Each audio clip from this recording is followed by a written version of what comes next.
Ahoj, já jsem Míša a vedle mě je Kuba. Dnes bychom vám rádi ukázali, jak to u nás ve Valeu vypadá, když jste student. Kubo, co bys nám mohl povědět o Valeu? V Praze ve Valeu vyvíjíme senzory pro autonomní řízení a komponenty pro elektromobily.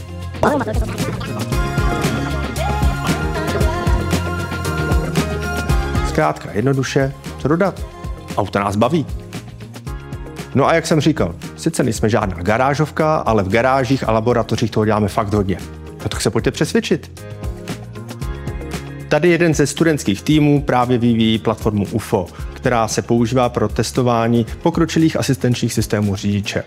Studenti si vyvinuli vlastní zatáčecí podvozek, vlastní diferenciální GPSku a platforma umí jet až 50 km/h. To je vlastně docela dobrý, když si představím, že jdu do hospody a říkám, že v práci vyvíjím UFO a ještě o tom píšu diplomku. Co tady máme dále? Tohle je projekt, kde mají studenti za cíl zprovoznit autonomní doručovací vozítko, kterému říkáme Droid.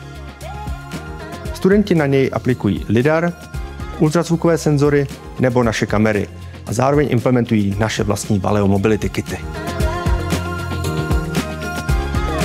Droid bude jezdit v našem areálu, který je fakt velký, a doručovat zásilky pro zaměstnance.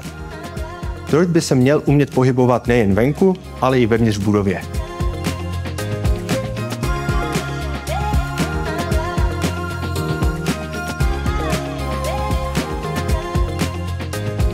Tady vidíme ukázku aplikace Drive by Wire, neboli řízení po drátech, kterou kompletně vyvinuli studenti a díky ní můžeme auto řídit za pomocí tabletu.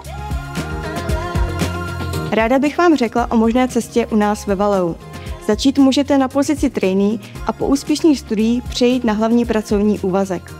Naším hlavním cílem je, aby všichni studenti měli stejné příležitosti. Hlavní prioritou ovšem zůstává, aby všichni studenti získali zajímavé zkušenosti, a to nejen v mezinárodních týmech, ale aby po ukončení studií měli možnost získat stálé místo a nastartovat svou kariéru právě u nás ve Valeu.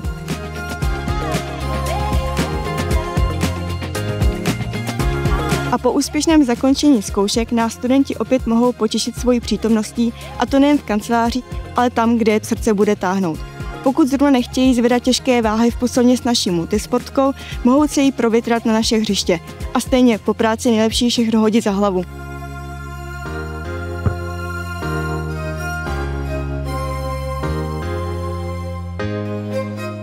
To zní dobře, ne? A co vy na to, hoši? Mlčení znamená souhlas?